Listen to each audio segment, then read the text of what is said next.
How to fix a login error on Airbnb. If you're facing issues logging into the Airbnb application, the first thing you can try to check is your internet connection. If you're using Wi-Fi, you can try to switch your cellular data or vice versa and see if that helps you solve the problem. If that doesn't, if you're using the Airbnb app on Android, long press the Airbnb app, tap this I button that will take you to the app info page. From here you can go to storage and clear the cache files and also clear the data. After you do that, go to your Play Store or your App Store, search for the Airbnb application, check if the app has an update. If it does, then make sure to update it to the latest version.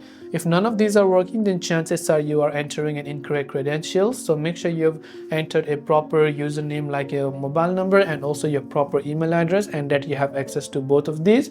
And after that, you should be able to log in. Hopefully one of these may have helped you solve the problem. If you have got any further questions, do feel free to leave them down below.